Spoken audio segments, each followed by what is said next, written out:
আপনাদের স্বাগত জানিয়ে আজ থেকে শুরু করলাম মিনি ব্লগ শ্রাবণীর SMS পরিবারের তরফ থেকে। তো সকাল সকাল উঠে স্নান টান করে আগে পুজোটা করে নিয়েছি, তারপরে রান্নাঘরে চলে এসেছি, কুদির গাড়ি চাপিয়ে দিয়েছি।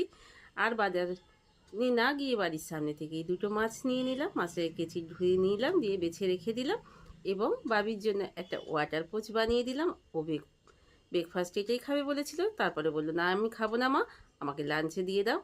আর এটা হচ্ছে কুত্রি কারি, সজনে শাক ভাজা, ওয়াটার পোস্ট দিয়ে ওকে লাঞ্চ প্যাক করে দেবো। তবে টিফিনের জন্য ওকে আমি তৈরি করে দিলাম একটু সুন্দর আপনার আমার পছন্দের সব থেকে প্রিয় একটা ব্রেকফাস্ট, যেটা হচ্ছে ম্যাগি।